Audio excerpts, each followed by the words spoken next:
Sejam bem-vindos ao lançamento da 26ª edição da Revista Científica Virtual da Escola Superior de Advocacia de São Paulo. Essa edição está bombástica. Hoje nós temos aqui alguns convidados que escreveram os artigos, inclusive, da revista, e o tema da revista é Direito Digital, Novos Rumos. Novos rumos porque as novas tecnologias estão abrindo cada dia mais um espaço maior, né, para novos mercados, e é isso que nós vamos discutir hoje. Antes, eu queria agradecer ao Conselho Curador da ESA, a nossa diretora, a doutora Ivete Seni, que está aqui presente. Até sinto orgulhoso de estar aqui conosco, né, no lançamento da revista. E também agradecer à equipe, à Mônica Senatori, ao Felipe, a Bruna Correia, a Fernanda Gaeta, a diagramação da revista. Aliás, eu vou até mostrar aqui como ficou bacana, não sei se dá para pegar aqui, deu para pegar aqui a capa. Isso. Todas as revistas científicas virtuais da Escola Superior de Advocacia se encontram de forma digitalizada no site da ESA. Aqui embaixo deve estar aparecendo agora a vinheta, né, da Escola Superior de Advocacia. É só acessar o site e vocês terão ali o acesso às 26 edições da Revista Virtual Científica.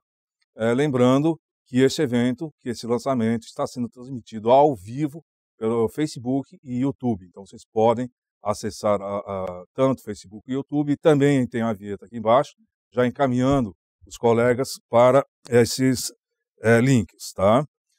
Nós temos alguns amigos nossos que eu já recebi um telefonema, fora do estado de São Paulo, que talvez participarão via chat conosco, vão fazer as perguntas, e vocês também, sintam-se à vontade para fazer os questionamentos que forem necessários.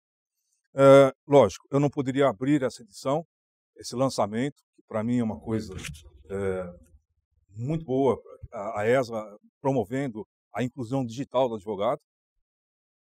Doutora Ivete Seni, dê a sua palavra. Além de uma satisfação muito grande estar aqui, eu me sinto no dever de cumprimentar aqui a pessoa a quem se deve exatamente não só essa auspiciosa publicação, esse evento, mas, na verdade, aquele que tem sido a mola mestra da divulgação da ciência e tecnologia e da modernidade na área digital aqui na UAB. E para o efeito, vamos dizer assim, da nossa escola, nossa ESA, é com muita satisfação que nós estamos agora lançando na revista científica virtual, que é tradicional aqui na ESA e já está na sua 26ª edição, a maioria dos debates, dos artigos e das informações que foram extraídas de um evento que ficou a cargo aqui do nosso coordenador,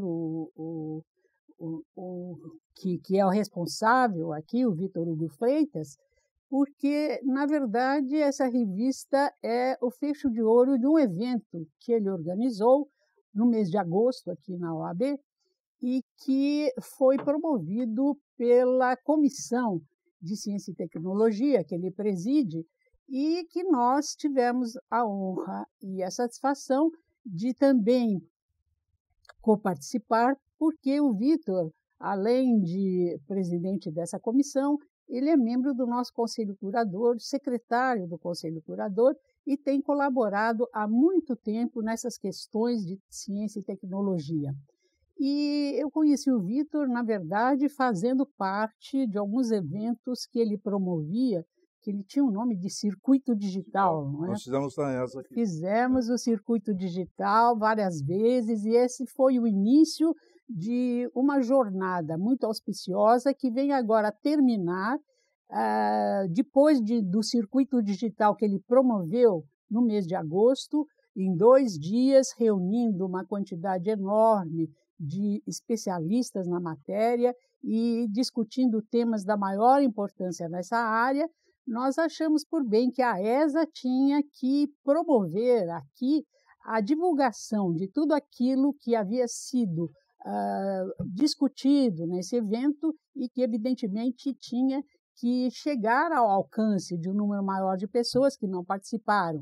E daí a ideia de fazer uma revista virtual, especificamente sobre esse tema, que é o que nós estamos fazendo agora, e lançando com uma série de informações, depoimentos, considerações e artigos que foram escritos, que são apresentados por alguns dos seus participantes, né, que escreveram ou deram aulas ou dão aulas aqui na ESA, transformando, portanto, esse tema em mais uma oferta que nós fazemos à advocacia e ao país em geral, porque a revista científica virtual tem um acesso enorme, as suas 26 publicações somam mais de 40.000 acessos durante todo esse tempo em que ela existe. É uma revista que é publicada trimestralmente e que concentra debates, artigos, informações sobre os temas mais relevantes dos nossos cursos e das nossas atividades. E esse realmente é um tema de grande repercussão e de grande necessidade de divulgação. Portanto, o Vitor está de parabéns. Eu quero cumprimentar todos aqueles que participaram do seu circuito digital naquela oportunidade e todos aqueles que agora estão também divulgando os seus estudos, as suas informações nessa revista de direito digital, Novos Rumos, que nós estamos lançando hoje. E não é só isso, não, viu? O que a doutora Ivete fez como diretora da ESA foi uma coisa impressionante, porque nós tínhamos o IAD, não funcionou o IAD em momento algum, e com a gestão da doutora Ivete, passou a funcionar o IAD, porque ela investiu em tecnologia, exatamente a nossa área. Então, hoje nós temos acesso, né, pelo IAD, nós temos acesso aos melhores professores da escola, interatividade em tempo real, que é dificílimo, tá? Todas as aulas são em Full HD, quer dizer, não enxerga quem não quer, não é isso, tá? O novo formato tecnologia que foi adotado pela ESA, né? O formato da aula também é dinâmico e ágil. Os alunos, inclusive, eu estou lendo aqui, porque para mim também é uma novidade, algumas partes aqui. Os alunos enviam suas dúvidas de forma simples através do smartphone. Olha só que beleza, tá? E os certificados dos alunos, fornecido certificados aos alunos com 75% de presença. E uma novidade aqui que não tinha é que o aluno poderá assistir aulas novamente durante um período de 60 dias. Parabéns, Ivete, porque isso é uma conquista da escola, né, que permite a inclusão digital do advogado. Então, onde tiver um advogado, a ESA estará presente, levando o seu conhecimento. O que ela tem de melhor é o conteúdo, tá? Vitor, nós tínhamos já uma atividade parecida, que eram os cursos web, não é? Os nossos cursos aqui, os de maior repercussão e os de maior interesse, eram disponibilizados para serem assistidos pela internet, quando o aluno se inscrevia, e de uma forma que facilitava muito esse acesso, porque ele podia, ao se inscrever, ele podia ver a qualquer momento, a qualquer hora do dia, em sua casa.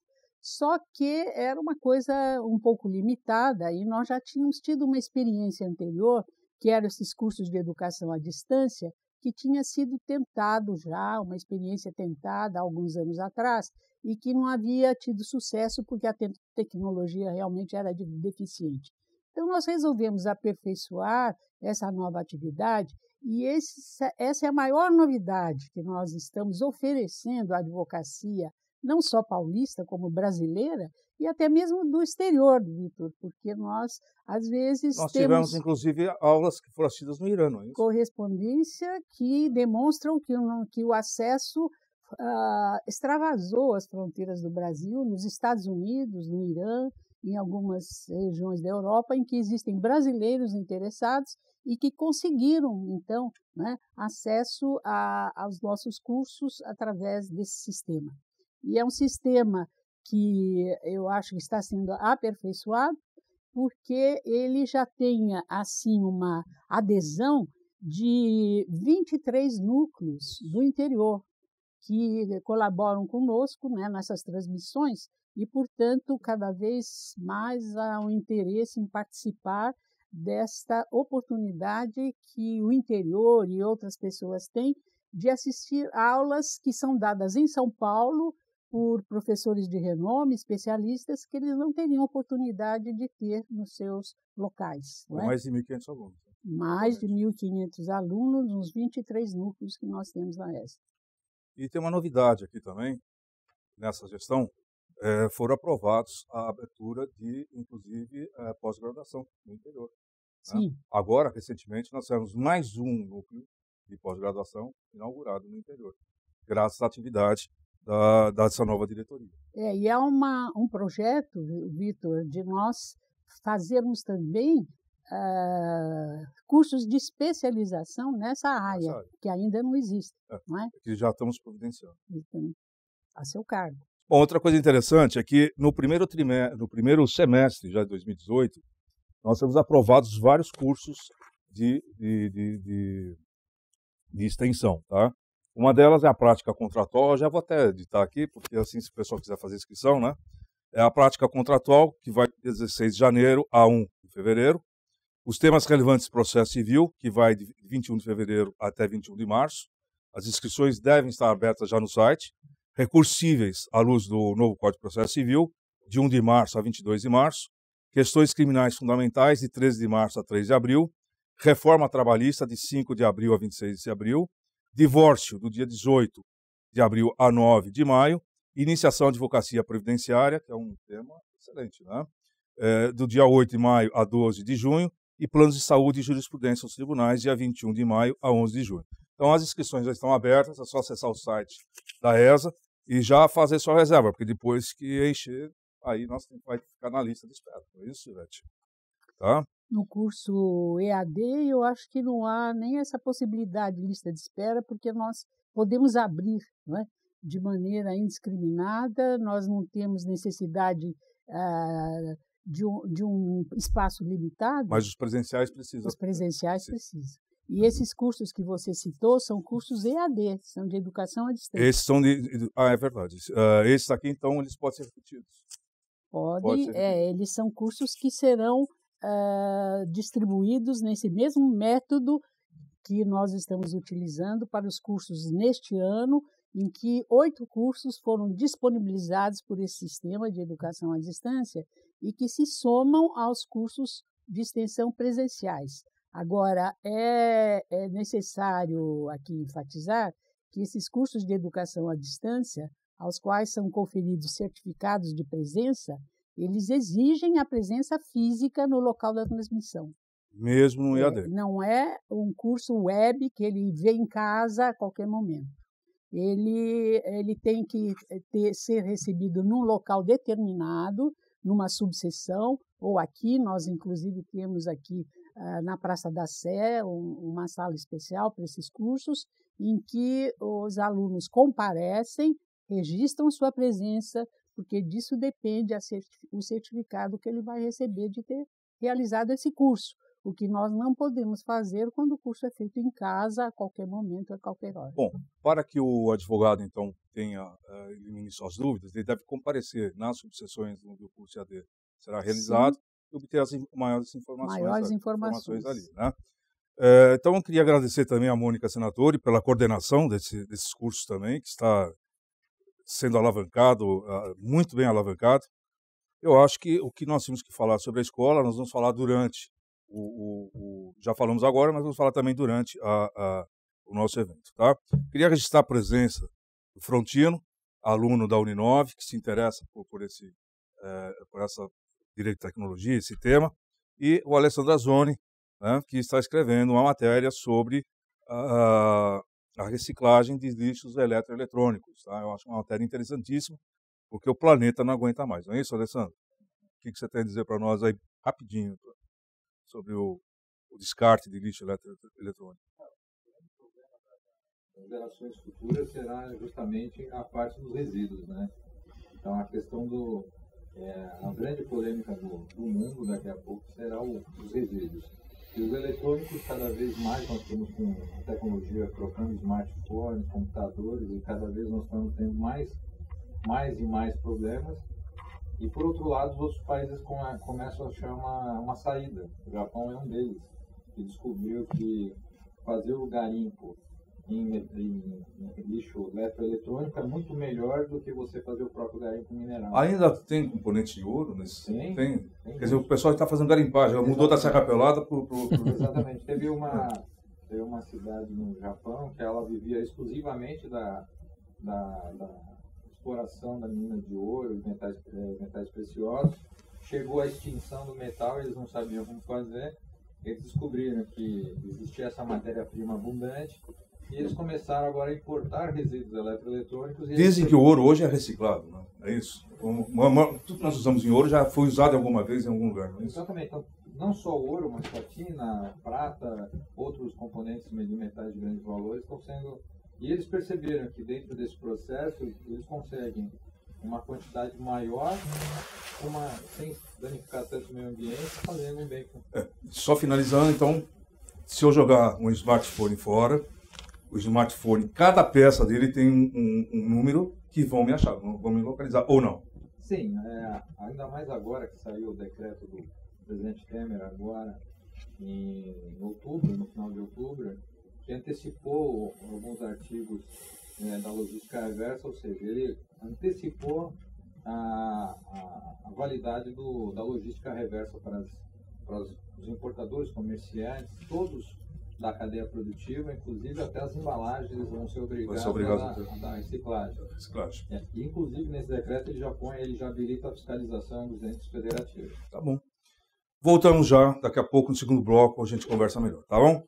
Bom, a nossa revista Direito Digital, Novos Rumos, ela contém alguns artigos que eu acho interessantes, tá? Vamos começar aqui com o Valdemar Panadès. O Valdemar aqui escreveu um artigo em colaboração com outros articulistas, né, sobre o satélite brasileiro, não é isso? Então vamos ver aqui.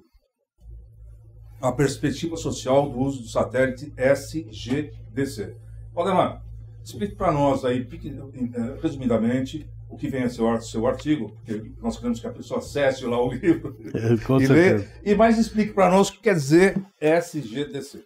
Você está com a palavra. Bom, Vitor, primeiro, obrigado pela oportunidade da gente estar fazendo essa avant-première daquilo que vocês poderão ler com mais detalhes na matéria da revista eletrônica.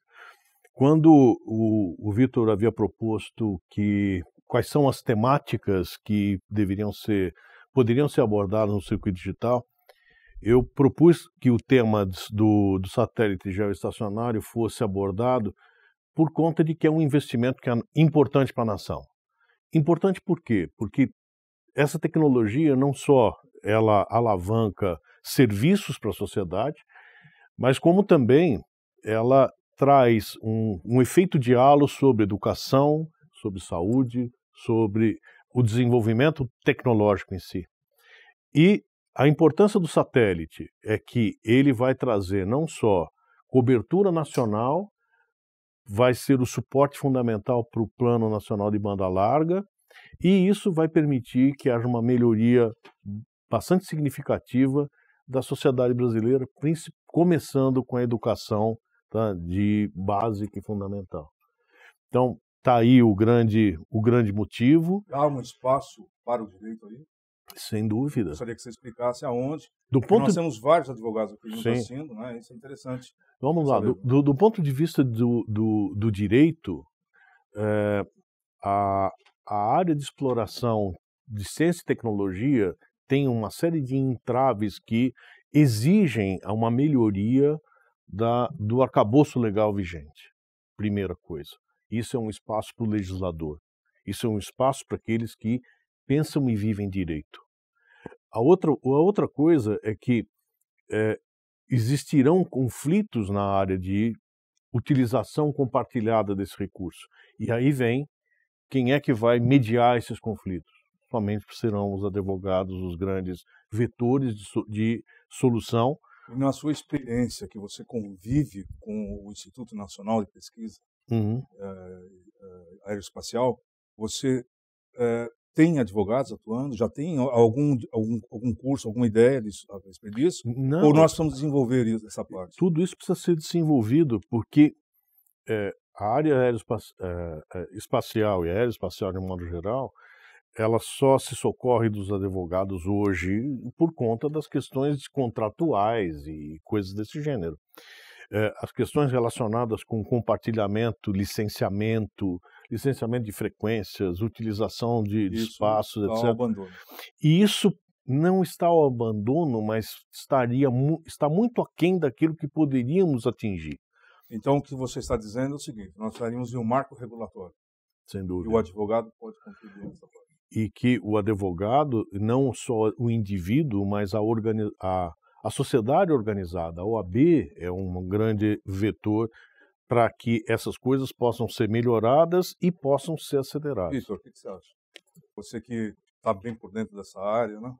É sempre importante que os nossos sistemas, tanto de satélite e outras formas de aproveitamento do espaço e também das áreas aeroespaciais de forma bastante abrangente, que isso esteja coberto pela nossa legislação e que a gente possa aproveitar em favor não só da nossa economia, também para os interesses da nossa população.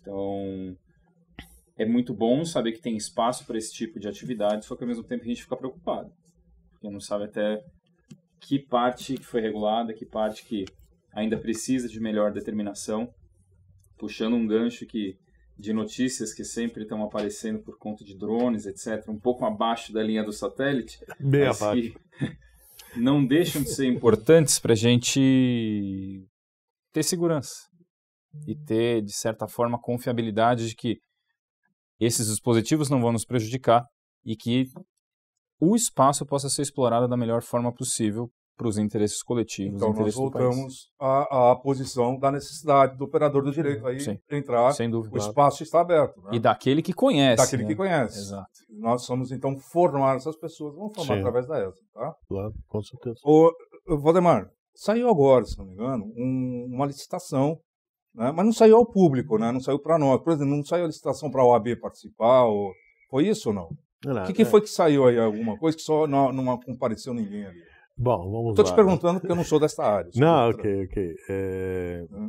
Veja o seguinte, o SCDC é um investimento feito pela nação brasileira. Foi uma consulta, né? Tá, de 2,7 bilhões de reais.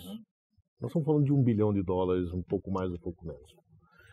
Esse dinheiro não é pouco. Né? E das grandes motivações da existência desse satélite qual é? É de que ele vai prover o serviço de banda larga em âmbito nacional, primeiro ponto. Segundo ponto, ele vai ser a base para que o país deixe de depender, como depende hoje, de recursos de satélite para defesa do seu território, para fiscalização do bom uso, né, de tudo aquilo que regula não só as fronteiras, mas todo o restante daquilo que são as demandas sociais que todos conhecem. Não é somente comunicação. Né? Agora, qual é a ideia do Ministério da Ciência e Tecnologia, e Inovação e Comunicações? De que um pedaço desses satélites fosse disponibilizado para uso pela iniciativa privada. Só que é o seguinte, não se oferece comida para quem já está farto de comer. Resultado, qual foi a participação efetiva das empresas, né, de telecomunicações? Nenhum. Mas isso foi o quê? Foi um processo licitatório. Foi um processo licitatório. Então, mas foi aberto para as empresas, não foi aberto para a sociedade civil. Como todo processo licitatório, ele é público, participa quem assim desejar. Né? Não existia, a priori, nenhum outro grande alvo interessado que não fossem as próprias empresas de telecomunicações. Agora, veja bem, nós estávamos discutindo, antes de começarmos aqui essa programação, de que existem parcelas da sociedade organizada, e os advogados fazem parte dela, tá, que demandam serviços de banda larga, tá, eficazes e cobertos em âmbito nacional. Né? Estamos falando sobre processos eletrônicos, que, aliás, vai ser a fala seguinte, imagino, né? E que um dos grandes problemas era exatamente a carência de serviços de comunicação que suportassem, né, a maior eficiência e eficácia do dos processos né, que são tão importantes para uma sociedade como a nossa.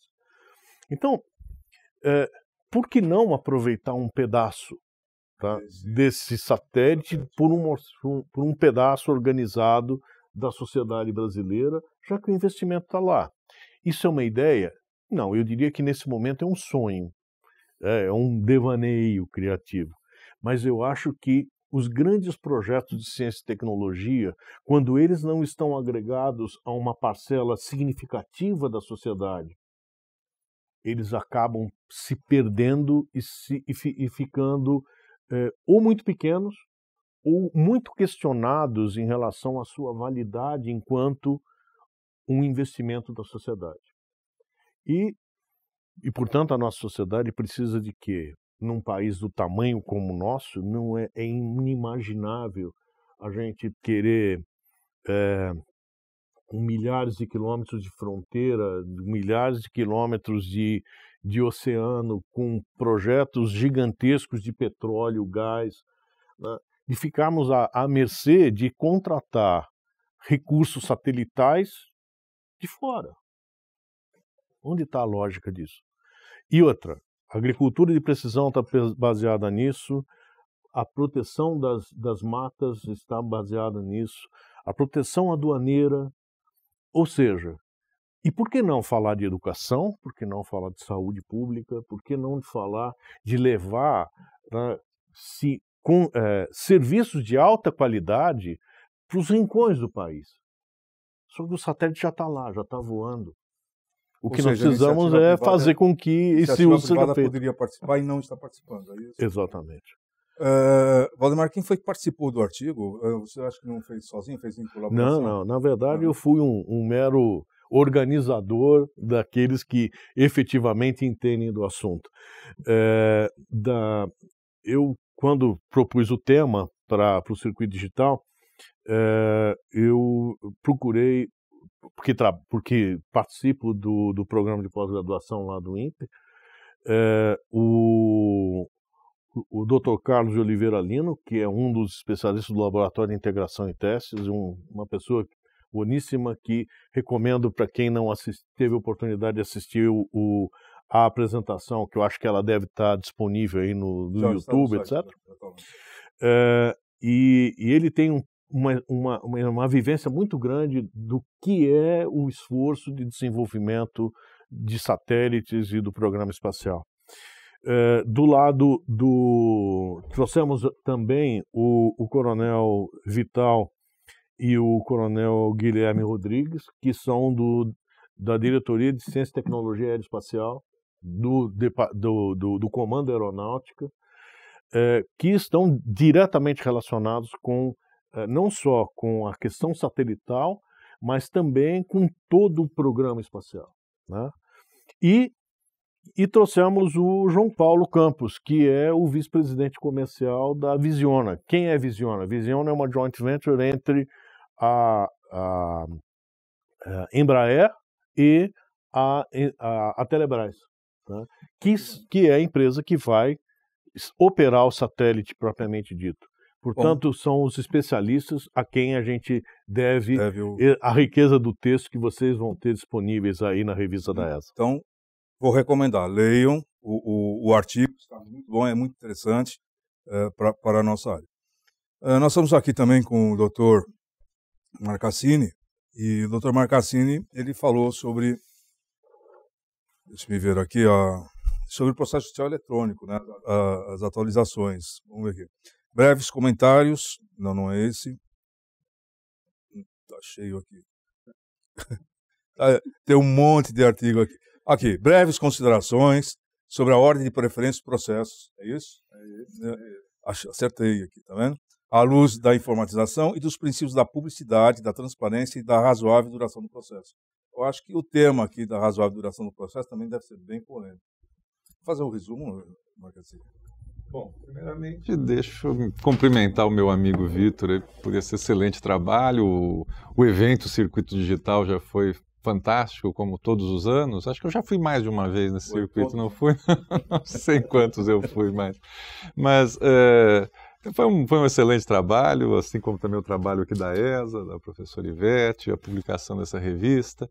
Bem, não vamos aí contar o fim da novela, né, para quem vai ler os artigos no final, estão todos disponíveis. Eu escrevi alguma coisa aqui a respeito do artigo 12 do Código de Processo Civil, e as relações que ele tem com esses temas todos aí que estão no título, com a transparência do processo, com a publicidade e, de algum modo, também com a razoável duração, aí, com a celeridade, né? Todo mundo que fala em processo informatizado, processo eletrônico, que é uma expressão que eu não gosto muito, mas toda vez que se fala em informatização do processo, sempre nós lembramos das coisas mais óbvias, não é? Que vamos enviar uma petição e vamos acessar os autos online, é aquela casquinha só que faz a intermediação entre o advogado para substituir o guichê do protocolo.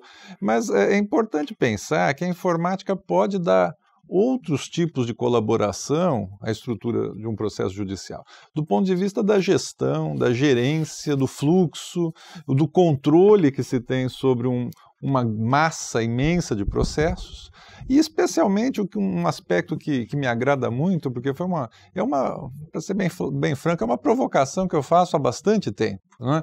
O processo informatizado permite dar uma publicidade e um controle social do exercício do poder que nunca foi experimentado antes, né? A sociedade tem muito mais capacidade de controlar o exercício do poder como um todo, né? Acho que podemos até pensar no que está acontecendo no país hoje, se isso seria possível, factível, sem redes sociais, sem toda esta movimentação da sociedade. E o que pode acontecer com o processo judicial também é isso, a sociedade ativa, fiscalizando, né, conferindo ali o fluxo dos processos. Hoje nós temos na realidade do nosso escritório de advocacia aquele fato inusitado, o cliente sabe do andamento do processo antes da gente, né, porque ele está entrando todo dia, ele acorda, entra, né, ao meio-dia ele entra de novo, ele toda hora está entrando ali, né, tem clientes que ligam lá, doutor, já viu, né, já viu o andamento? Mas quando? Né? Às vezes você fica até engasgado ali, né, fala, poxa, mas será que já andou? Mas quando? Não, andou agora, né? Eu entrei agora, né? E acabou de mudar alguma coisa ali. E isso é interessante, eu particularmente acho interessante isso. A sociedade está criando alguma intimidade com os meios judiciais, porque antes de mais nada é o povo que tem que controlar tudo isso.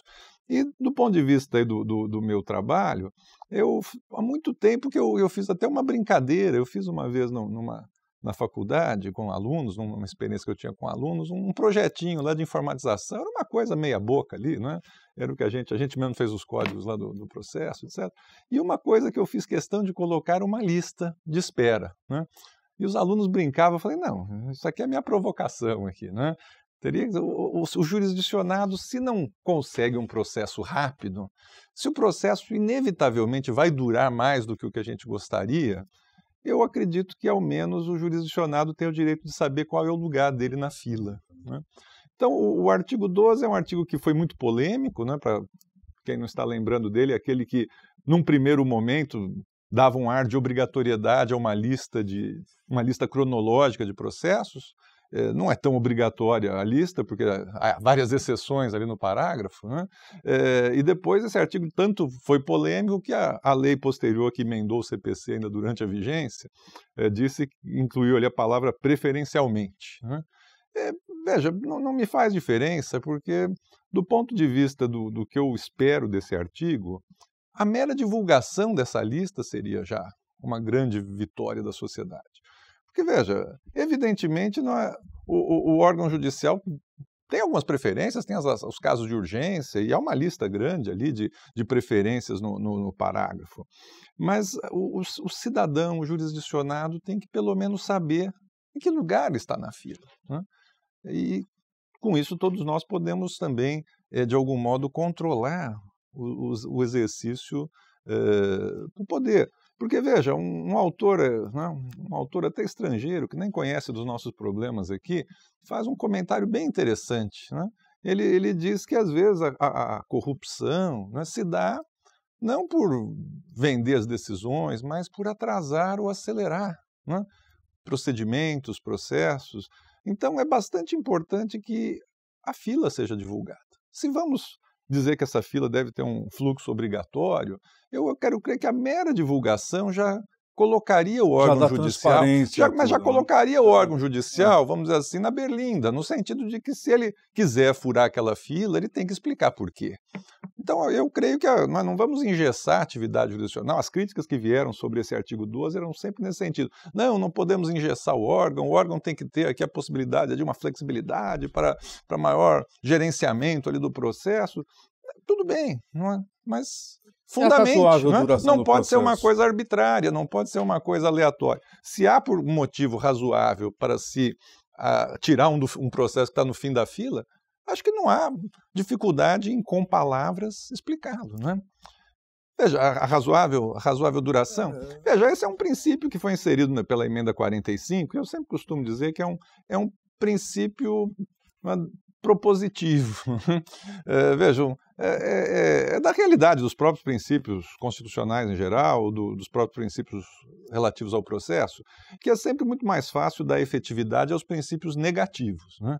Quando a Constituição diz não será, né, não haverá tal coisa, né, é sempre mais fácil dar efetividade a essas regras. É só o Estado não fazer aquilo que ele está proibido, né? Então, agora, quando temos lá os princípios que exigem um fazer por parte do Estado, começo até de um outro tema meu de muito tempo, aí, que foi o meu mestrado ali sobre assistência judiciária, né? Quando o princípio constitucional depende de uma atividade que o Estado precisa desenvolver, é claro que esse princípio é sempre muito mais frágil, né?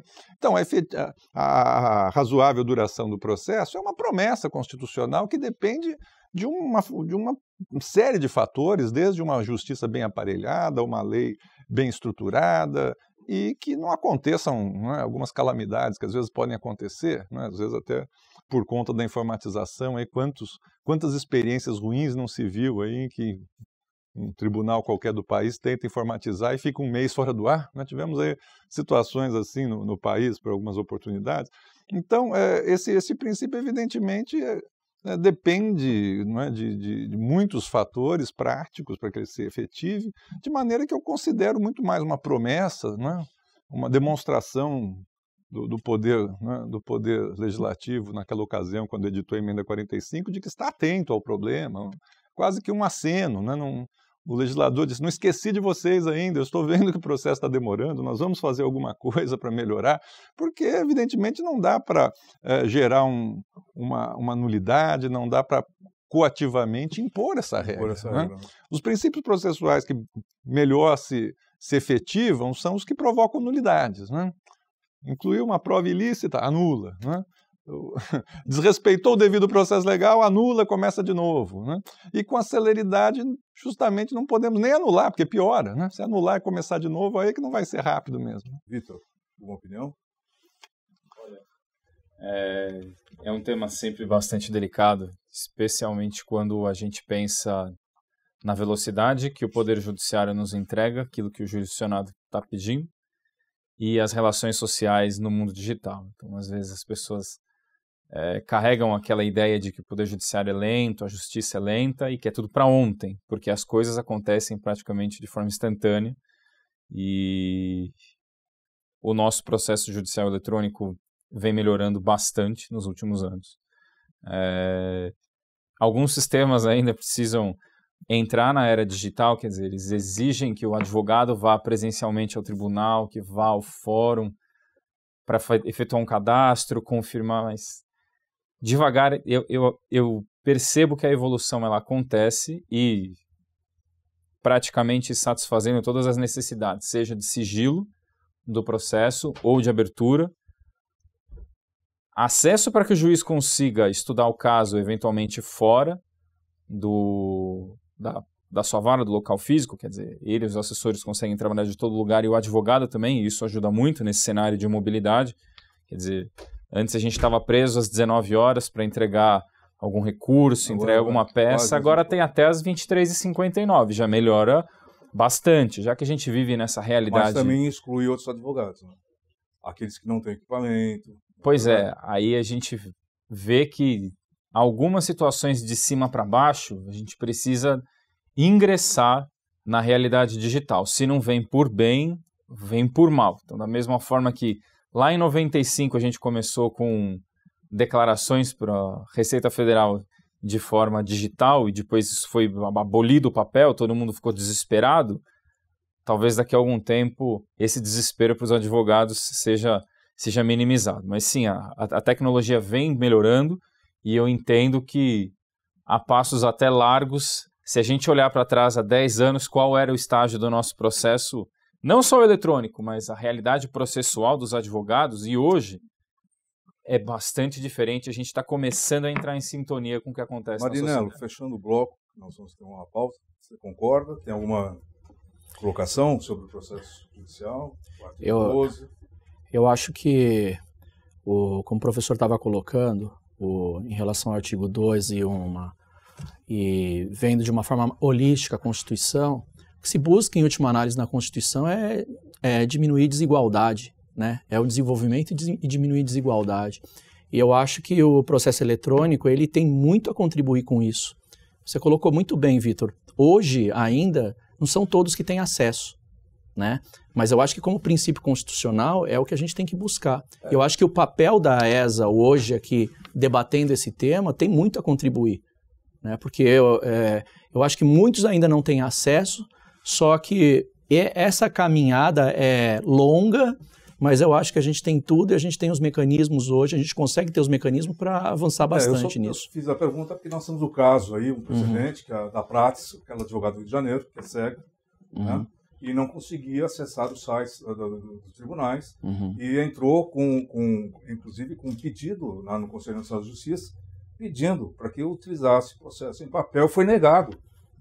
E aí foi deferido, acho que pelo Supremo Tribunal Federal, né? Pelo Supremo Tribunal Federal, quando já existia uma lei dizendo que os deficientes visuais poderiam fazer esse procedimento em papel.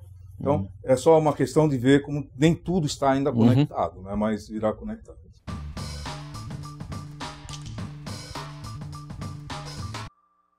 Olá, voltamos novamente para o nosso debate, que está bacana. Nós já temos um alcance já de mais de 1.000 pessoas, com acesso mais 300, e pessoas assistindo também estão chegando nesse número.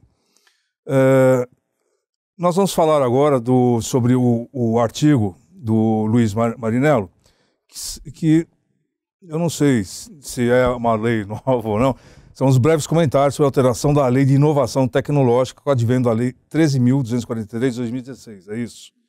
Mas vai falar sobre a Lei do Bem ou não? Vai falar, né? Porque olha, os aparelhos estão caros e o governo está dando incentivo, tá? Antes, deixa eu agradecer aqui. Obrigado, doutora Patrícia Salles, está aqui. Boa noite, feliz lançamento. Parabéns, doutor Vitor.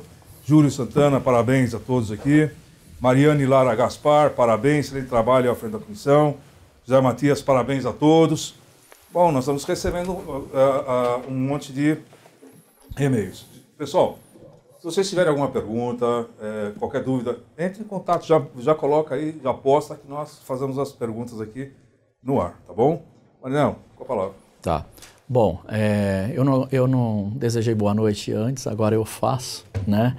E eu quero dizer que, Vitor, é sempre uma honra, eu tenho muito orgulho da nossa comissão hoje fazendo esse tipo de trabalho. Eu acho que tem muito a evoluir, mas eu acho que o trabalho está sendo muito bem feito, coordenado aí por você, e eu acho que a gente tem muito orgulho. Eu falo talvez em nome de toda a equipe que também está ao seu lado. Não faço votos a você, faço também a doutora Ivete. Eu me sinto em casa, doutora, porque eu leciono na especialização aqui em propriedade material, coordenado pela professora Sônia há bastante tempo. E eu acho que a ESA é um exemplo para a gente, né? Todos os advogados se sentem muito orgulhosos pelo trabalho que é desenvolvido por vocês. Antes de você continuar, deixa eu só esclarecer um ponto. Todos os trabalhos que nós fizemos pela Comissão de Ciência e Tecnologia, todos os eventos, nós fizemos o primeiro CyberJur, o segundo, a OAB de Minas Gerais pediu autorização para replicar na OAB de Minas Gerais, o terceiro CyberJur que aconteceu na Lapa, e todos os circuitos digitais, nós sempre tivemos a participação da ESA, sempre, todos eles, com exceção de Minas Gerais, obviamente, porque lá teve né, uma grande parceira. Exato. Então, nesse último, inclusive, Eu lembro de um circuito digital que nós fizemos na CASP, a Dorivete Senise, inclusive, falou sobre biodireito, deu uma verdadeira aula, né? Imagina. E eu sinto esse orgulho de estar junto com a ESA, porque a ESA ela divulga o conteúdo, você está entendendo? Não é aquela coisa que fica estanque num determinado local e acabou, você não sabe mais o que existe ali, tá? Então, na verdade, eu agradeço muito a ESA sempre por esse apoio. Ela sempre foi nossa parceira e espero corresponder também a essa expectativa. Só queria deixar isso claro, porque ela sempre esteve conosco, tá bom? Na verdade, então, comentando um pouco sobre o artigo, né, Vitor, nunca se falou tanto em inovação no Brasil, né? Nunca se falou tanto em inovação e eu acho que talvez a inovação, o aumento dos índices de inovação seja uma grande possibilidade do país avançar, né? Porque a inovação ela está diretamente relacionada ao desenvolvimento econômico do país. E quando há um aumento no desenvolvimento econômico, há uma diminuição das desigualdades. Então, isso, nós comentamos agora há pouco, que isso é um grande princípio constitucional, né, de buscar a diminuição da desigualdade, mas especificamente em relação ao artigo que eu escrevi para a revista, o que acontece?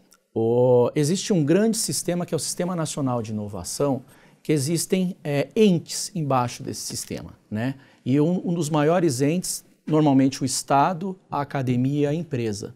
Esse Sistema Nacional de Inovação tem o grande desafio, fazer com que outros países que são mais desenvolvidos nesse aspecto, é fazer com que esses entes se aproximem mais, correto?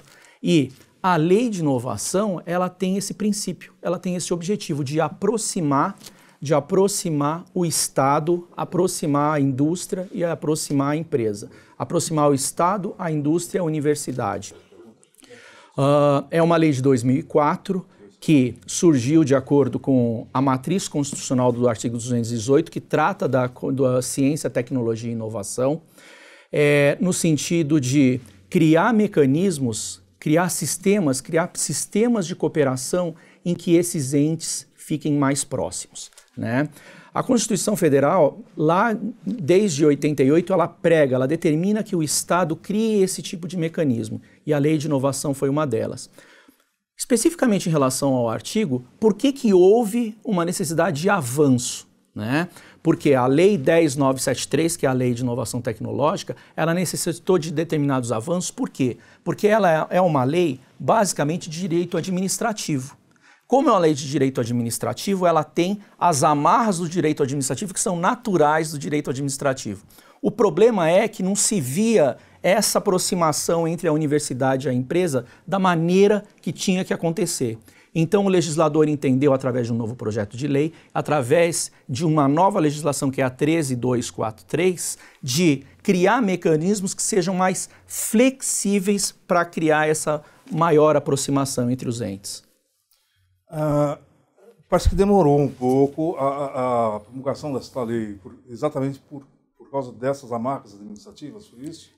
O que acontece é o seguinte, o projeto de lei, ele teve muita discussão, ele começou como um grande...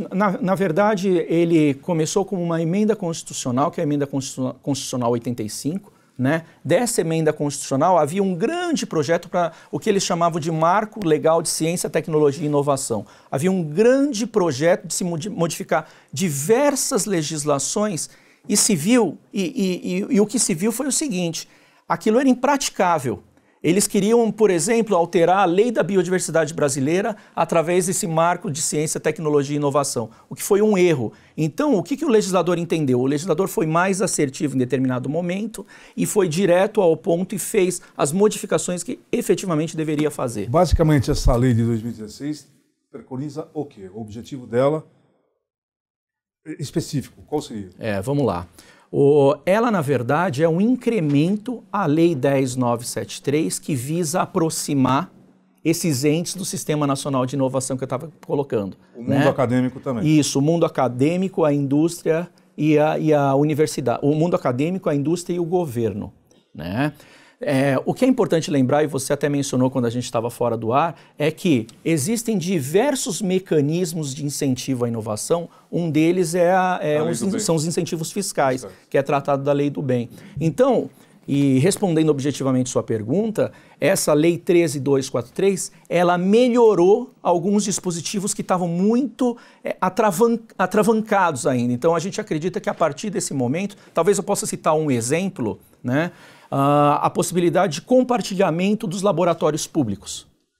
Isso, através da lei lá de 2004, já existia um dispositivo específico em relação a isso, só que da maneira que o legislador colocou, havia necessidade de fazer licitação. Deixa eu fazer uma pergunta bem Vamos lá. hipotética aqui, tá?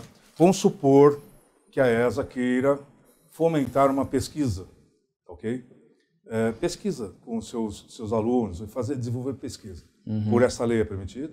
Não, na verdade, essa lei, pelo conceito de inovação tecnológica que tem em relação a ela, ela não trata exatamente desse tipo de pesquisa, né? Tá. Porque o conceito de inovação, ele vai para a FAPESP. Ele é mais para... Isso, exatamente, ele é mais para técnico. A FAPESP, inclusive, como uma fundação de amparo, ela é prevista como desses entes que podem, que estão presentes nessa lei. Entendi. E a lei do bem? Eu estou te perguntando isso. Sabia que você ia perguntar. Porque assim, existe a lei do bem que permite um monte de incentivo fiscal para as empresas de tecnologia, computadores, telefones. E, no entanto, o telefone chega a um preço de 4, 5 mil reais um telefone. Então, o que está acontecendo ali? É um problema com o imposto de renda, é um problema com... Aonde está? Ou existe algum entrave, não existe algum entrave? Dá para aplicar essa lei, não dá? Olha, Vitor, eu acho que falar de custo Brasil, eu acho que a gente precisaria de algumas horas a mais aqui nesse programa, né, para poder desenvolver. Mas a lei do bem, ela é um dos incentivos, né, na verdade. E a lei do bem, em última análise, ela visa conceder determinados benefícios fiscais às empresas de lucro real. E aí está aí a grande reclamação do empresário, que na verdade não são, se a gente for avaliar aqui os indicadores de qual o número de empresas de lucro real, são muito reduzidas em relação ao tamanho do mercado que a gente tem. Então, quer dizer, os benefícios dessa lei, ela realmente não chega para a sociedade de uma forma ampla. O que efetivamente... O que seria ser modificado aí? Então, o que efetivamente o legislador precisaria fazer seria abrir novas frentes. Não que essa legislação seja ruim, ela é boa. Para as empresas de lucro real, ela funciona, né? Só que precisaria abrir outro, e existe possibilidade para isso hoje, de acordo com a lei de inovação. Porque a lei de inovação, ela criou o que se chama dentro do direito administrativo do princípio da legalidade, né? Que é a possibilidade de se discutir esse tipo de incentivo fiscal voltado para a inovação tecnológica. Mas é necessário que abram novas frentes. Ela não vai resolver sozinho o problema do celular ficar alguma mais barato. Necessidade, a preocupação do... Não, que eu estou recebendo aqui, ó, eu estou com o celular ligado aqui, o pessoal está perguntando isso, tá? Então, eu estou lhe fazendo a pergunta, colocando na bica da sinuca para você responder isso. Bom, há alguma outra questão que poderia ser resolvida? Há um estudo que poderia ser feito sobre essa lei? Alguns artigos que poderiam ser discutidos? Não, eu acho que, Vitor... Necessita de um marco teórico, alguma coisa assim? Ou não? Eu acho que se os incentivos que já existem, se os mecanismos, melhor dizendo, se os mecanismos que já existem dentro da lei, dentro da lei de inovação tecnológica, com as modificações que vieram agora em 2016, forem efetivamente aplicados, como, por exemplo, a questão de compras públicas, esse é um tema que é muito pouco explorado ainda no Brasil. Muito pouco explorado. A questão de compras públicas já tem um mecanismo legal possível para que o Estado passe a ser muito mais comprador do que ele é hoje. Tá bom. Né? É enxergar eventualmente aquele processo licitatório como nós víamos apenas de ser voltado para o melhor preço, não, para o desenvolvimento econômico, para a sustentabilidade. Bom, e o seu artigo, o objetivo do artigo, qual será? O objetivo do artigo é justamente demonstrar que evolução que houve em relação a uma legislação para outra. As pessoas mais velhas, e eu mesmo tive muita dificuldade em aceitar todas essas transformações e novidades que a gente não consegue acompanhar, dada a velocidade, não é, do desenvolvimento que se apresenta em algumas áreas. Mas esse avanço da informatização em todas as áreas e da tecnologia, eu vejo de duas formas. Por um lado, abre um campo enorme a mais para os advogados, para a atuação dos advogados, uma vez que ele é necessário, não é, em maior número de situações que antes não existiam, para solucionar problemas, para contribuir com o aperfeiçoamento jurídico, não é? Os crimes cibernéticos aparecem aí para uma atuação maior do advogado, os contratos, as atividades na área civil, comercial, empresarial, das relações internacionais, quer dizer, tudo tomou um incremento e uma nova face, não é, de atuação que vai exigir do advogado uma atuação mais firme e de maiores conhecimentos e que nós não tivemos ou que não é dada não é dada nos cursos de direito em geral, que não preparam. Faz parte da grade, né? Não fazem parte da grade, com algumas exceções, não é? Em alguns cursos, algumas universidades já existe essa preocupação, mas na maioria das vezes isso aí cai assim no colo dos advogados e ele tem que ser um autodidata muitas vezes. Então eu vejo uma grande responsabilidade da nossa Escola Superior de Advocacia em contribuir para esse aperfeiçoamento, a divulgação desses conhecimentos, proporcionando cada vez mais cursos, não é, que se insiram, né, nessa sistemática, nessa área, e que possam servir para serem utilizados, não é, como ferramentas de atuação profissional. Na verdade, nós temos já alguns cursos, não é, que se dedicaram a isso, e nós estamos vendo agora uma necessidade muito maior, porque começaram eles com a informatização dos processos, não é?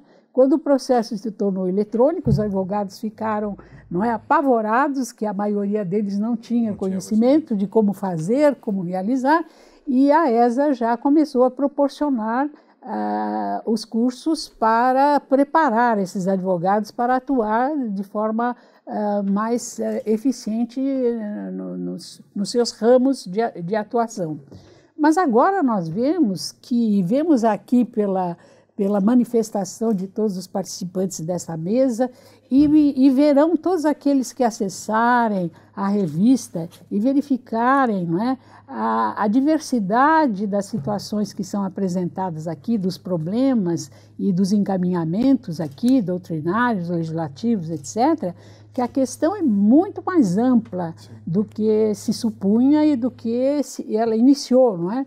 E não é uma questão só de saber utilizar o processo eletrônico agora, a informatização invade todas as áreas e é preciso que o advogado esteja preparado, com conhecimentos adequados para solucionar os problemas que seus clientes possam apresentar. E, então eu vejo assim um campo novo de conhecimentos que a ESA não pode ignorar e que nós temos que realmente nos dedicar a enfrentar da melhor maneira possível, fornecendo aos advogados os conhecimentos necessários para que ele possa atuar nesses novos campos que se abrem, não é, para a sua atuação. E eu espero que a sua Comissão de Ciência e Tecnologia, né, os seus eventos, a iniciativa de todos aqui, possam nos indicar os parâmetros, né, de o encaminhamento da ESA nessa direção, para que a gente possa realmente conseguir atingir as metas e os fins a que nós nos propusemos. A ESA, na verdade, ela já vem efetuando a inclusão digital do advogado há algum tempo. Nós já tivemos aqui na ESA 2 pós-graduações em Direito Eletrônico, Direito Digital, e vários cursos de extensão nesta área. Sim. Então, ela já vem fazendo isso. É que agora, né, aumentou, parece que essa demanda, né, cresceu. Cresceu e eu acho que também se dilatou a influência da informatização, dos processos tecnológicos em outras áreas que antigamente não existiam. Ela está na medicina, ela está na saúde, ela está em toda parte.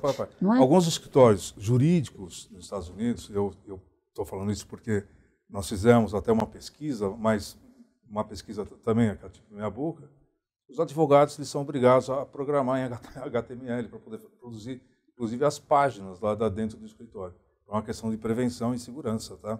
Mas, tá vendo? Não tem como se associar. E já há vários escritórios aqui, pelo menos em São Paulo, especializados, né? Isso. Somente nessas matérias, nesses processos e tal, que é um campo novo que se abre também para a atividade profissional. Lógico, por favor. Tudo aquilo que nós falamos até agora, eu acho que tem uma palavra-chave que se chama disrupção. Termo bonito, né? Bonito. Mas, na verdade, nós estamos vivendo momentos de coisas inusitadas e que tanto não afetam tão somente a tecnologia, mas afetam todo um conjunto, né, de coisas e que estão fazendo com que existam novas relações, que existam novas possibilidades de conflito, né, e que existe também a necessidade de que exista uma certa transdisciplinaridade na ação, seja ela do ponto de vista legal, seja ela do ponto de vista normativo, ou coisa que vale.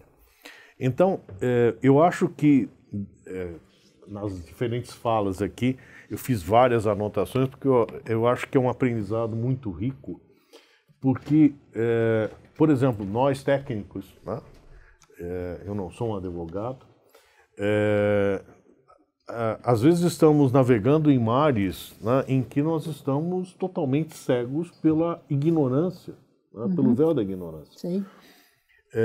Por outro lado, né, ao surgirem demandas para os serviços de um advogado, existe também um outro véu tecnológico que precisa, de alguma maneira, também ser conhecido para evitar que o advogado venha, e não só o advogado, mas o processo legal, não venha a criar, por conta desses vácuos ou dessas inconsistências, venham a gerar problemas ainda maiores, fazendo com que, como dizia Rui Barbosa, até onde eu pude ler, a justiça tardia não é justa, né? Então, aprender essa convivência, né, do advogado com o economista, do advogado com o contabilista, que já existe, né, mas do advogado com o técnico, com o engenheiro, com o médico, e fazer com que esses trabalhos sejam mais alicerçados em uma visão mais consistente e mais ampla. Mas para que isso aconteça é necessário se estabelecer um canal de diálogo. E eu acho que o papel da ESA não é transformar o advogado num engenheiro ou num médico, ou que seja, mas é de estabelecer esses canais, né, para que essa conversa seja eficaz. Que é, aliás, o que já está ocorrendo. Exatamente.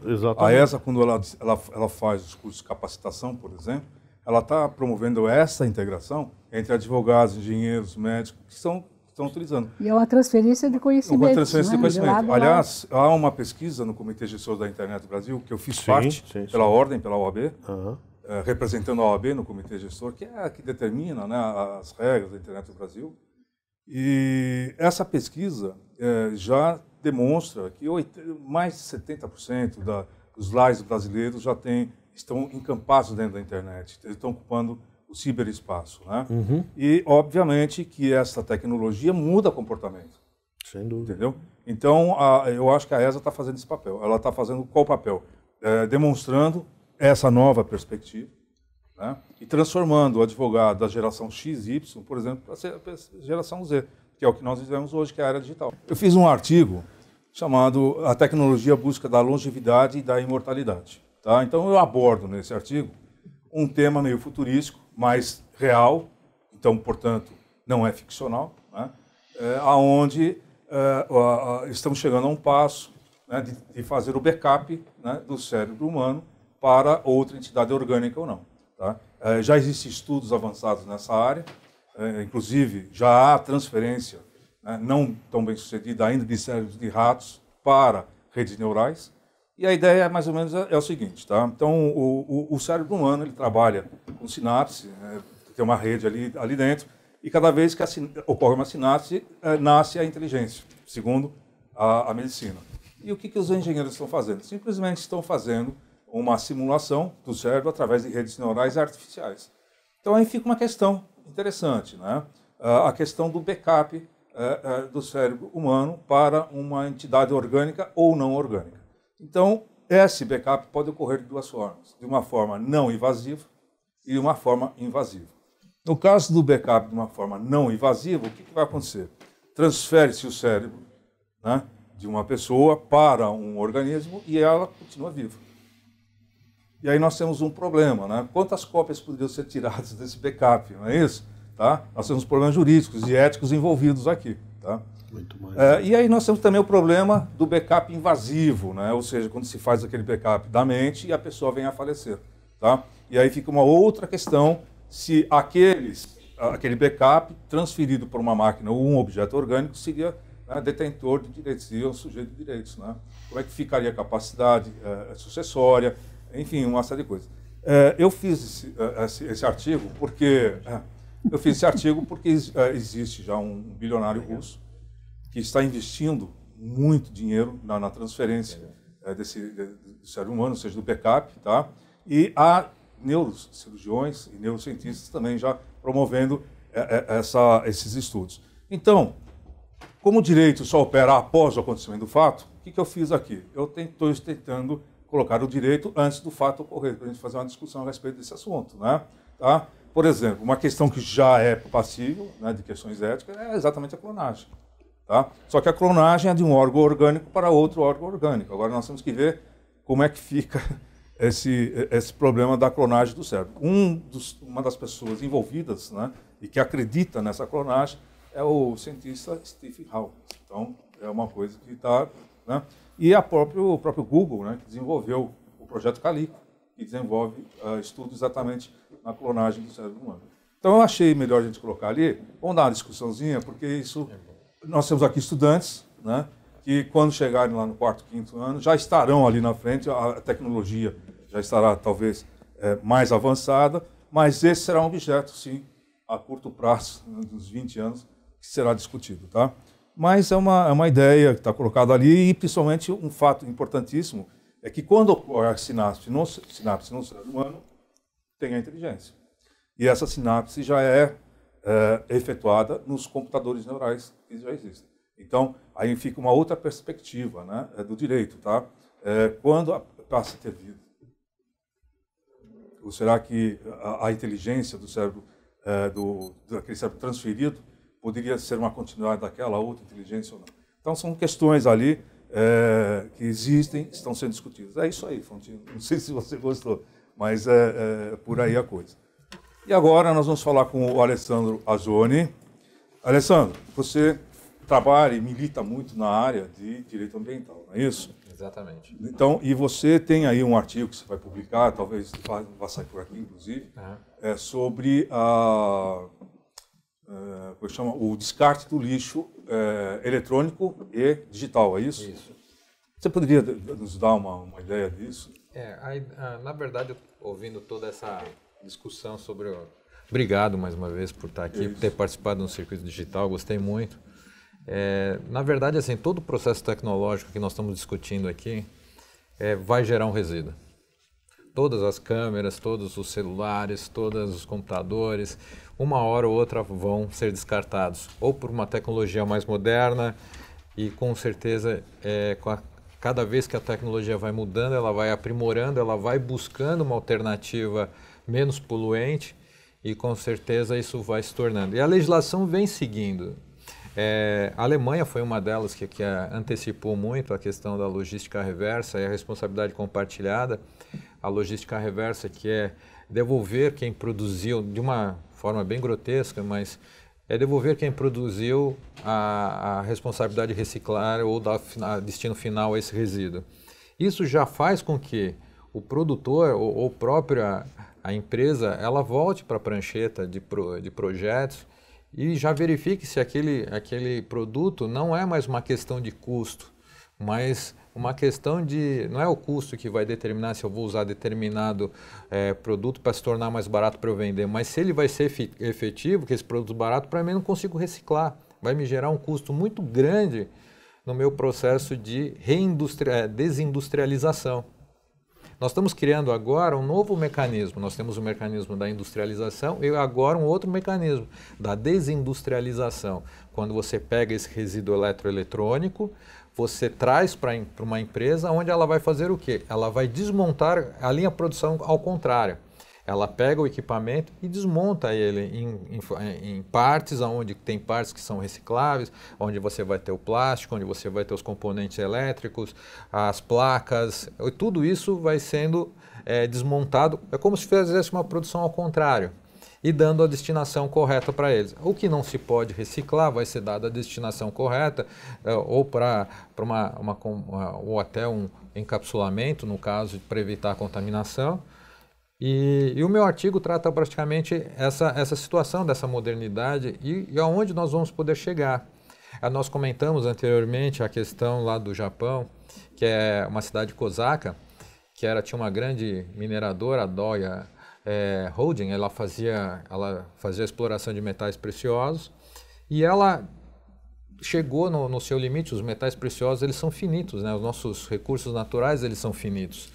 Aconteceu com o alumínio. O alumínio, ele chegou a ser reciclável, não por uma questão ambiental, mas sim por uma questão de ser finito o alumínio. Então, hoje, por exemplo, quando se fala de logística reversa do alumínio, ele já nem entra na logística reversa, porque ele já é reciclado. Você já tem uma cadeia produtiva de que são os catadores na praia, o pessoal que vai buscando as latinhas, já leva para o centro de tratamento e você consegue já fazer. Esse é um exemplo de uma logística reversa cultural que deu certo. Hoje você já tem um processo de coleta e o alumínio volta porque ele é finito. Então nós estamos chegando, no caso da Doya, ela chegou ela estagnou a sua produção de metais preciosos. E ela falou assim, o que eu vou fazer com essa estrutura toda que eu tenho aqui? Eles desenvolveram o garimpo urbano. O garimpo urbano, a mineração urbana, é você pegar os resíduos eletroeletrônicos e tirar deles os metais preciosos que estão dentro. Que são vários, tem ouro, tem prata, tem níquel, tem outros metais muito preciosos que até platina você acaba encontrando. E eles perceberam que o desgaste ambiental ou o nível de custo que eles faziam para você conseguir uma determinada quantidade de ouro, eles não precisavam fazer para fazer a desindustrialização desses produtos eletroeletrônicos. Tanto que o Japão se aprimorou tanto que hoje ele já começa a fazer um convênio com o Brasil para ajudar na logística reversa dos produtos, para dar a parte de destinação final dos resíduos. Eles estão comprando esse produto nosso? Exatamente. Ou até ensinando como fazer esse processo de desindustrialização que hoje a gente não tem. Nós fomos voltados sempre para uma questão de consumo, produzir, vender. Então, nós fomos embutidos numa geração de 70 para frente, até 60 você tinha um processo de que a garrafa era de vidro, o leite vinha no vidro, então você reaproveitava. Com a expansão da corrida espacial, se procurou alternativas para se levar. Você não ia levar uma garrafa de vidro para o espaço, então você tinha que achar o plástico. A partir do momento que você inventou o descartável, você começou a gerar o quê? Uma vida prática, ou seja, o descarte. Então você descarta muito. Um lixo enorme. Hoje a quantidade de resíduos, que a gente vê uma garrafa dessa. Eu vi uma foto de uma cidade na China totalmente inabitável, parece Chernobyl. O negócio acabou ali, por causa do lixo eletrônico que foram jogando na terra e contaminou todo o solo. A China teve até um problema, porque ela eram situações de subexistência, eram umas situações muito de subdesenvolvimento em determinadas regiões. E com o avanço das indústrias, o governo chinês ele permitiu que indústrias se instalassem sem qualquer critério ambiental, de proteção ambiental, desde que ele promovesse a integração social e o desenvolvimento econômico. O que chegou, hoje eles estão num caos. Hoje eles estão com uma área, todo o lençol freático contaminado, com eles não conseguem nem respirar, tem às vezes que eles têm que usar máscara de oxigênio, porque chegou num ponto que era muito mais importante você buscar o desenvolvimento sem uma qualidade de vida. Hoje eles vão pagar um preço muito mais caro, porque eles vão ter que correr atrás do que eles destruíram. Então o seu artigo está conscientizando Exatamente. A população a agir de acordo. Quantos planetas nós temos? Um. Nós tínhamos um negócio chamado, um tempo atrás, quando ambientalistas falavam, que era a pegada ecológica. A pegada ecológica, eles colocavam a seguinte, assim, o que nós tiramos do planeta, o planeta devolve em tantos anos. Se não me engano, acho que foi 2006, não estou bem lembrado, acabou. O que nós tiramos, o planeta não devolve mais. Então, ou nós nos conscientizamos, ou nós vamos morrer dele, dos nossos próprios erros. Então, quer dizer assim, nós estamos chegando num ponto, por isso que nós estamos começando a ver que assim, as questões ambientais são levadas tão a ferro e fogo. Nossa, mas por que uma condição ambiental me proíbe de eu desmatar? Por que eu não posso construir no meu terreno? Por que eu agora, o próprio presidente Temer soltou o decreto 9177 agora do dia 23/10/2017, que ele antecipou os artigos de logística reversa da Política Nacional de Resíduos Sólidos, que só entraria em vigor em agosto do ano que vem. Ele antecipou e já deu, nesse próprio decreto, ele já deu autorização de fiscalização para os entes federativos, ou seja, vai entrar fabricante, importador, distribuidor e comerciante. Eles vão ser obrigados a dar destinação dos seus resíduos e das suas embalagens. Então, nós temos aí um negócio verde. Já está valendo. Já está valendo. Já está valendo. Bom, vamos encerrar aqui, porque nós já Vitor, estamos avançando. posso só fazer um Sim. acréscimo? Nós estamos falando de coisas que são materiais. Exatamente. Né? Só que o nosso ambiente não é só feito de coisas de matéria. Tá? Nem tão pouco de ar, que é matéria. Né? Nós estamos vivendo uma situação igualmente grave, tá? Que é a poluição do espectro eletromagnético. Ou seja, a internet das coisas, o uso de milhares e de milhões de celulares, ocupando porções cada vez maiores do espectro eletromagnético, estão gerando problemas associados a isso. Que é Isso é poluição. Isso é poluição. E com alguns efeitos que ainda não são totalmente mensuráveis, mas o que se sabe é que em algum momento, e que não é muito distante, nós vamos ter a impossibilidade de fazer com que a comunicação se viabilize com níveis de potência que não sejam dos níveis que nós temos hoje. E isso tem reflexo. Também. Vamos preparar um estudo, então. Posso só complementar? Aliás, era a proposta que eu ia fazer. Esse é o próximo artigo que nós vamos fazer. Complementar. Há cerca de uns 2 anos atrás, nós fizemos na Secretaria do Verde lá eu sou conselheiro lá do meio ambiente, e nós fizemos o texto base de um projeto municipal sobre as estações base de radiofrequência.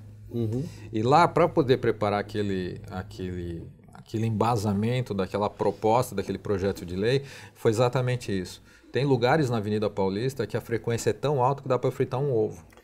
90 volts a partir do 7º andar, não é isso? Não. No solo, na calçada. Não, porque tem uma... Na calçada. É a partir do 7º andar que não frita o ovo. É para baixo, é isso? Na calçada, as ondas de frequência, de radiofrequência, são tão altas que se questionavam se as ondas de celular ou do 4G, elas eram mais fracas do que a própria onda de rádio, né? Eu fiquei sabendo lá que puseram um devastadores. Controversos. É verdade. Fiquei sabendo lá, né? Puseram um capeta na Paulista, ficou 3 quarteirões sem usar o telefone celular, né? E outra, nós estamos falando de semáforo de LED, iluminárias de LED, os nossos reatores que nós estamos usando em casa, muitos deles, por fragilidade, que nós estamos tentando corrigir isso no âmbito da BNT. Mas ainda existe um problema de Estado. De um lado, nós precisamos pegar a Anatel, que é a agência que cuida do espectro, e do outro lado nós precisamos pegar o Inmetro, porque essas interferências não são intencionais. E aí você tem um problema de vácuo de responsabilidade. Porque um diz que não é dele e o outro diz que é do outro. Né? E isso está sendo... um problema jurídico, né? Exatamente. Estou falando, jurídico porque você não consegue... Então já fica marcado. O próximo ciclo digital, o primeiro tema vai ser esse. Eu me proponho a escrever com o senhor, inclusive. Então os dois estão aí, convocados. Bom, gente, eu quero dar aqui um abraço para a Ada Lisboa. Ada Lisboa, obrigado. Ela mandou um boa noite, excelente debate para todo mundo aqui. Obrigado. Cássio Martins, parabéns à escola pela iniciativa e ao Dr. Vitor pela impecável coordenação dessa edição. Obrigado, Cássio. Rita de Cássio Correia, parabenizo a diretora da ESA. Parabéns, doutor Ivete, pela atual gestão e ótimos cursos. Parabéns, está vendo? Parabéns pelo excelente trabalho realizado na revista Direito Digital.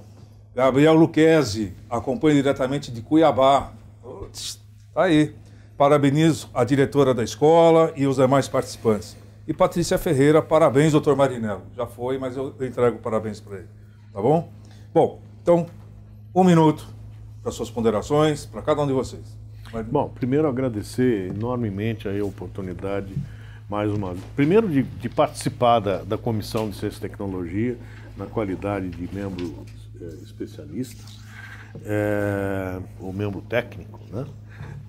Agradecer aí aos nossos assistentes a dedicação do seu tempo de nos ouvir e de que temos aí grandes desafios. E esses desafios são multidisciplinares, são desafios que não serão vencidos só com técnica, seja ela qual for, mas sim de uma visão integrada em que a organização da sociedade, refletida pelo direito, tá, possa se melhorar a nossa perspectiva de habitabilidade desse planeta.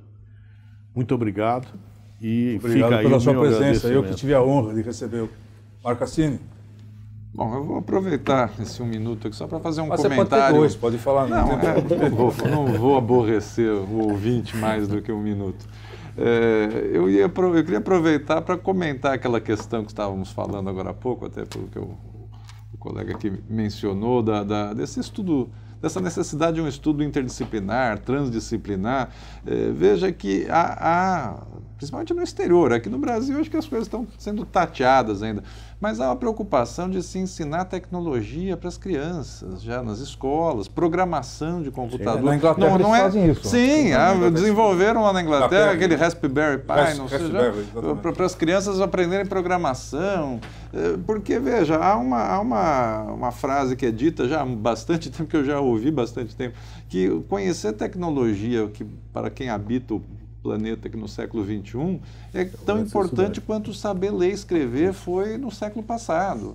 Então não é porque a pessoa vai ser advogada, médica ou outra profissão não ligada à tecnologia que ela não precisaria compreender aquilo que você falou agora do advogado escrever em HTML ali. Veja, é um conhecimento interessante para entender o mundo até. Nós, advogados, precisamos entender o fato. Eu sempre falo muito isso nas aulas de processo também. O advogado não conhece, o profissional do direito não trabalha só com leis. Nós trabalhamos também com o fato, né? E com a adequação da lei ao fato. Então não adianta entender tudo da teoria jurídica se a gente não entende o fato, né? O fato é sempre um tema que às vezes parece maldito ali, não, isso aí não interessa, isso aí a gente chama o perito para dizer, mas o perito, depois o advogado, o juiz, ninguém entende o que o perito disse, né? Então, o perito diz uma coisa no laudo, o juiz julga outra coisa porque não entendeu o laudo. Comunicação. Né? Então é necessário, veja, é importante compreender tecnologia, não para fazer o serviço do engenheiro, não para fazer o serviço do programador de computador, do cientista da computação, do analista de sistema, mas para entender o mundo, para entender o fato do mundo. E como eu disse, a gente vê notícias aí de que no exterior estão maciçamente colocando nas escolas aí de primeiro, que seria o nosso primeiro grau já, né? E outro dia eu vou até dizer que eu me deparei com um fato curiosíssimo, né? Eu tenho aquele estudo grande aí sobre criptografia, assinatura digitais, isso, etc. E eu descubro que, né, existe um programa para colocar uma aula, um projeto de aula, não sei se é dado esse projeto, eu encontrei isso na internet por acaso, para se ensinar criptografia simplificada para os alunos de primeiro grau, seriam alunos de 10, 11 anos de idade. Mas fizeram um algoritmo mais simples do que o RSA, chama KID-RSA. KID-RSA. Ele usa operações matemáticas mais simples, mas ele faz exatamente vamos dizer, o mesmo modelo de assinatura, de criptografia. O RSA é assimétrico, né? O RSA é assimétrico. É a assinatura que todo mundo usa aí. Todo mundo que está aí peticionando, usando lá o seu certificado digital, está usando o algoritmo RSA, que não é tão complexo, mas envolve operações pesadas ali, uma matemática pesada, números gigantescos. e descubro na internet um programinha de escolas de segundo grau, ali, de primeiro grau para a gente, né? Acho que era nono grau, que seria lá a nossa oitava série, nona série, alunos de 10 anos, 12 anos, 13 anos, né? Um programinha escolar para trabalhar com o aluno, até baixei, salvei lá, porque eu falei, qualquer hora eu vou dar uma lidinha direitinho com mais calma, é um programinha longo, mas para problematizar com o aluno na sala, vamos brincar que somos aí um agente secreto, vamos criptografar qualquer coisa, e com isso ensinar a dinâmica, não é? A lógica, a matemática do RSA, com operações matemáticas que dá para fazer numa calculadora ali de mesa, até com papel e lápis, etc. Pois é, mas é interessante ver que, né, o mundo está preocupado em passar conhecimentos que não são necessariamente conhecimentos que a pessoa vai usar na profissão. Essas pessoas vão ser médicas, advogadas, publicitários, mas compreender a tecnologia é uma coisa muito bacana. Para fechar, tem uma frase do Carl Sagan, de 20 anos atrás, de um livro anterior, que ele dizia que nós estamos construindo um mundo, né, totalmente dependente de tecnologia, e não estamos explicando tecnologia para as pessoas. Então, isso um dia vai explodir na nossa cara. Ele termina falando, né, uma frase assim.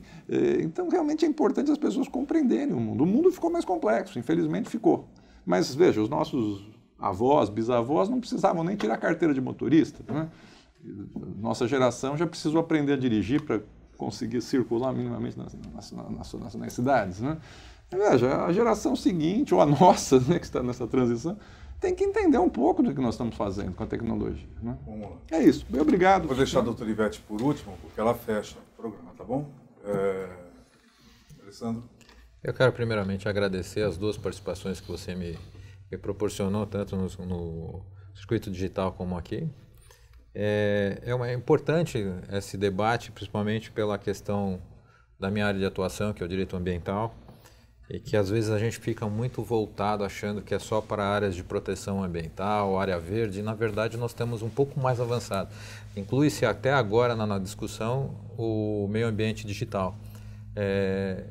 Então, é uma área do direito que ainda é pouco explorada, né, que muitos colegas eles acabam não entrando nessa seara ambiental, e ela é muito diversa. Desde a parte de proteção de ecossistema, desde a proteção da cidade, das leis da cidade, planos diretores, cidades inteligentes que a gente acaba discutindo, e patrimônio cultural, a gente acaba envolvendo toda essa discussão. Então eu acho assim, essa discussão acaba envolvendo toda essa dinâmica, não só a parte de tecnologia, mas que hoje a tecnologia influencia diretamente o nosso meio ambiente. Toda e qualquer alteração do nosso meio ambiente hoje se deve ao processo tecnológico. E nós temos que agora chegar num ponto de equilíbrio de um desenvolvimento sustentável, justamente para equilibrar a tecnologia com a preservação do meio ambiente. Esse acho que é o conceito maior, acho que nós temos que tirar dessa discussão e sempre buscar esse entendimento. Usar o processo tecnológico a nível de melhorar a nossa qualidade de vida e ao mesmo tempo proteção do meio ambiente, porque nós vamos viver dele.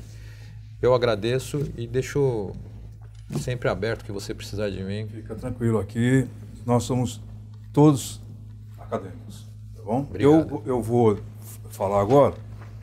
Eu quero agradecer a todos, né, pelo trabalho, pelo desempenho no desenvolvimento desta edição da revista virtual.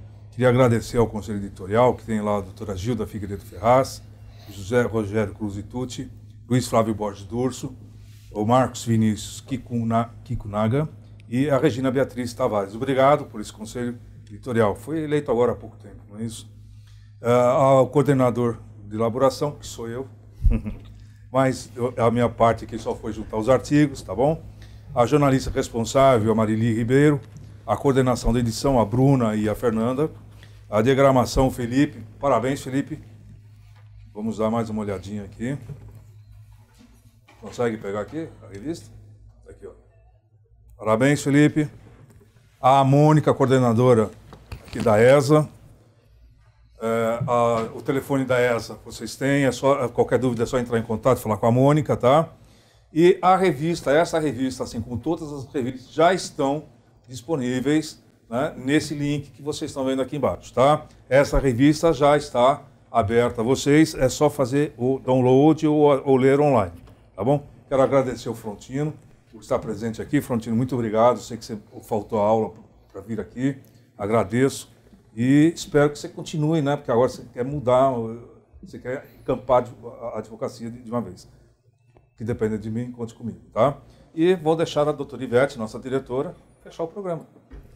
Pois é, para fechar esse programa, em primeiro lugar eu quero agradecer a todos os que participaram, não somente dos debates que foram a origem dessa revista, não é, que agora divulga a matéria que foi tratada no Circuito Digital, agradecer e cumprimentar pela excelência do trabalho que realizaram. E ao Vitor, principalmente pela coordenação do circuito, da revista e todos aqueles que colaboraram para que ela viesse à luz. E também, considerando tudo o que foi dito aqui pelos vários participantes, eu queria dizer que a minha esperança é de que essas iniciativas, não só dos debates, mas também das publicações que estão inseridas na revista, produzam os bons frutos que se esperam, que nós esperamos que aconteça, e que despertem o interesse não só dos advogados, mas de todos aqueles que tiverem conhecimento desse trabalho, para conhecer melhor os problemas que foram debatidos aqui, que são do interesse de todos. E considerando, então, todas essas questões, eu diria que a ESA pretende dar seguimento ao que ela já vem realizando de divulgação de cursos a serem oferecidos, seja no nível de extensão, seja no nível de especialização, abrindo agora, pelo que eu deduzi aqui, com uma necessidade premente, abrindo agora a uma interdisciplinariedade com outras áreas, não é? Seja na condução dos cursos, seja até na realização dos mesmos através de abertura para outros especialistas e outros técnicos, outros indivíduos que queiram se atualizar, não é? Conhecendo o nosso programa, para que essa divulgação tenha a maior amplitude possível.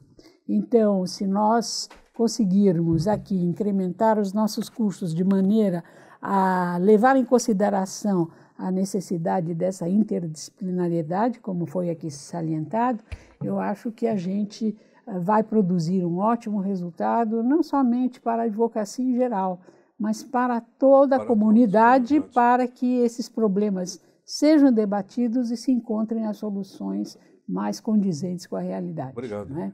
E parabéns a você, Vitor, por ter comandado tudo isso. Que é isso.